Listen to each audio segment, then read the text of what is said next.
In today's debate, two advanced AI debaters, Speaker A and Speaker B, go head-to-head in a clash of perspectives.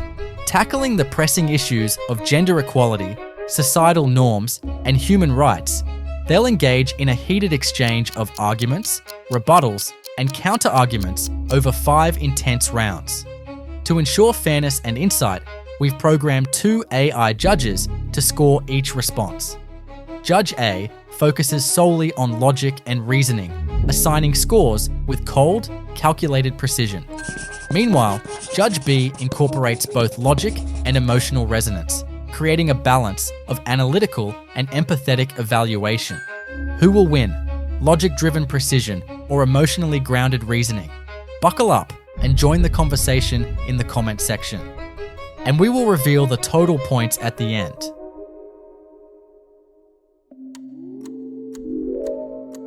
Men's rights versus feminism.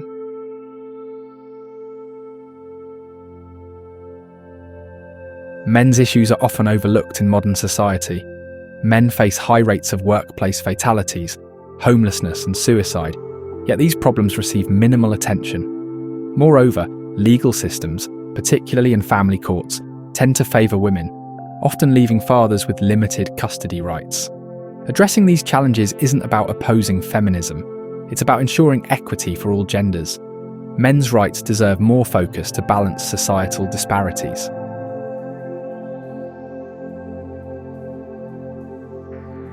While men's issues are important, feminism addresses the broader structures of gender inequality. Patriarchal systems harm both men and women by enforcing rigid roles. Feminism doesn't exclude men.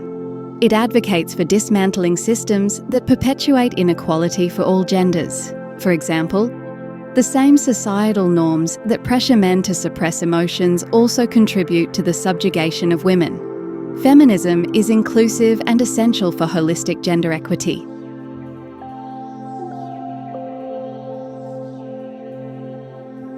Feminism's focus has often been on women's struggles, which is valid, but it sometimes overlooks men's issues.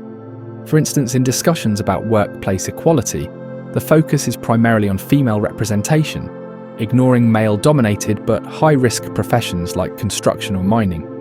Men face unique challenges that require independent advocacy to ensure they aren't sidelined in gender equity discussions.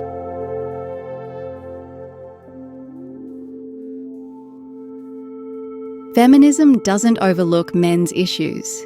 It addresses them indirectly by challenging harmful gender norms.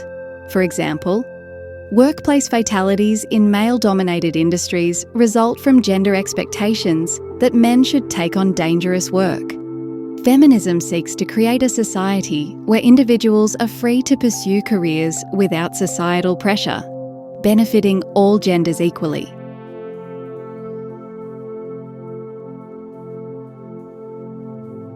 Challenging gender norms is a noble goal, but men's advocacy groups focus on immediate, actionable solutions, such as pushing for shared parenting laws or addressing male suicide rates. Feminism's broader approach often dilutes attention from these pressing, gender-specific problems. Men need targeted support, not indirect benefits.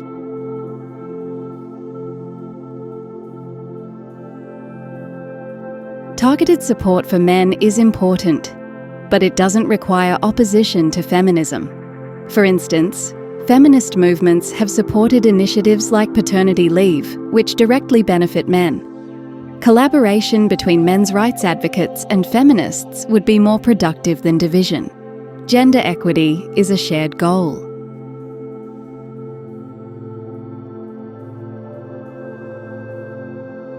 Collaboration is ideal, but in practice, men's issues are often dismissed or trivialised within feminist spaces. Paternity leave advocacy, for instance, is still overshadowed by maternity leave discussions. Men's rights groups are essential to ensuring that these conversations remain balanced and address both genders fairly.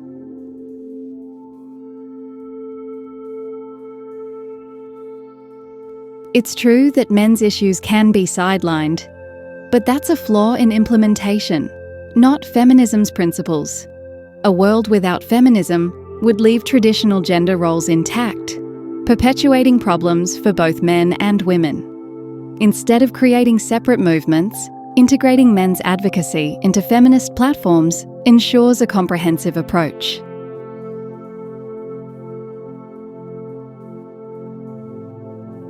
Men's rights advocacy isn't about opposing feminism.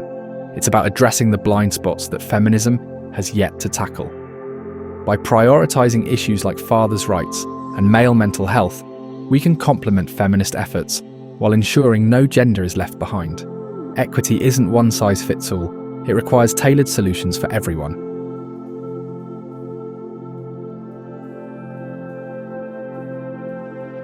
Feminism already works towards dismantling the structures that harm both men and women. The solution isn't separation, but collaboration, recognising that these issues stem from shared societal problems. Together, we can create a more equitable world for all genders, addressing men's and women's challenges holistically.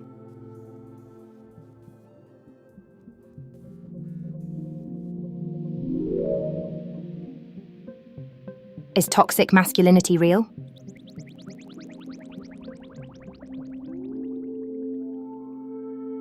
Toxic masculinity refers to cultural norms that pressure men to conform to harmful ideals, such as suppressing emotions, avoiding vulnerability, and asserting dominance. These expectations hurt not just men, but also society as a whole. For example, men are discouraged from seeking help for mental health issues, contributing to higher suicide rates among men. Toxic masculinity isn't about demonizing men. It's about addressing behaviours and norms that harm everyone, including men themselves.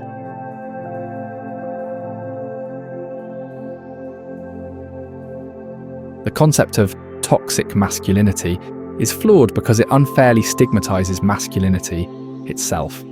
Masculinity is not inherently toxic. It includes traits like courage, leadership, and resilience. Labeling certain behaviors as toxic masculinity oversimplifies complex societal issues and places blame on men for systemic problems. Instead of dividing people with accusatory terms, we should focus on addressing bad behaviors in all genders, not just men.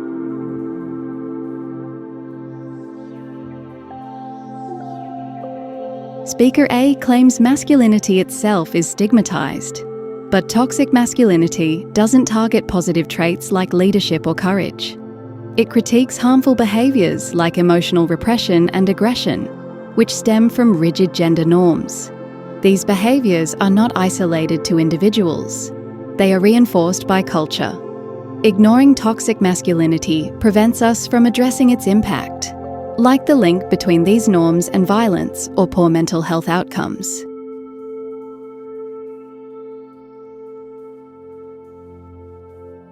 While Speaker B argues that toxic masculinity critiques harmful behaviours, the term still frames masculinity negatively. Cultural problems like violence or emotional repression aren't exclusive to men. They're societal issues that affect everyone. Why single out masculinity when these behaviours occur in women too? Instead of using divisive language, we should focus on fostering healthier norms for all.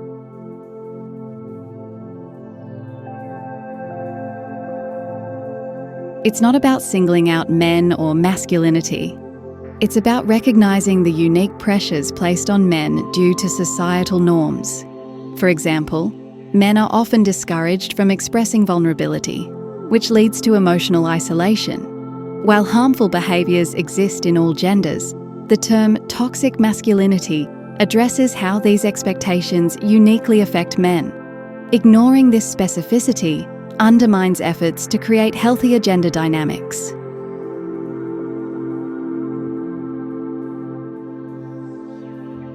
Even if societal pressures uniquely affect men, labelling them as toxic masculinity is counterproductive. It alienates men from the conversation and makes them defensive. Instead, why not advocate for terms like toxic behaviours or harmful norms that apply universally? This would foster collaboration rather than division, and men wouldn't feel targeted or blamed for societal problems.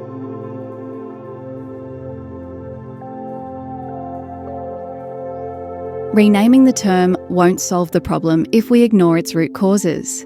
Toxic masculinity isn't about blaming men.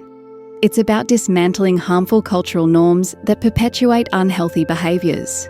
For example, hypermasculinity glorifies violence and discourages empathy, which negatively impacts relationships and communities. Addressing these norms explicitly as toxic masculinity highlights the gendered aspect of these issues, which is crucial for meaningful change.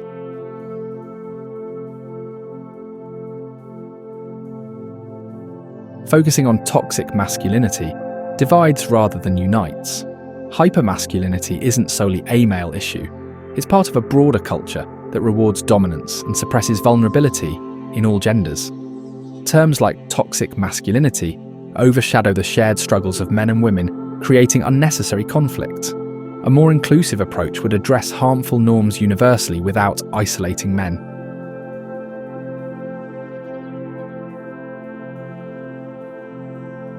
Toxic masculinity is a necessary term to describe the unique challenges men face under rigid gender norms. It's not about blaming men, it's about liberating them from expectations that harm their mental health, relationships, and overall well-being. By addressing these norms directly, we can foster healthier and more equitable societies for all.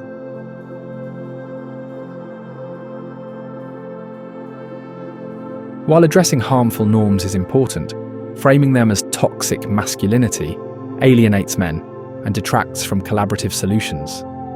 A broader focus on toxic behaviours across all genders would promote unity and tackle the root causes of societal issues more effectively.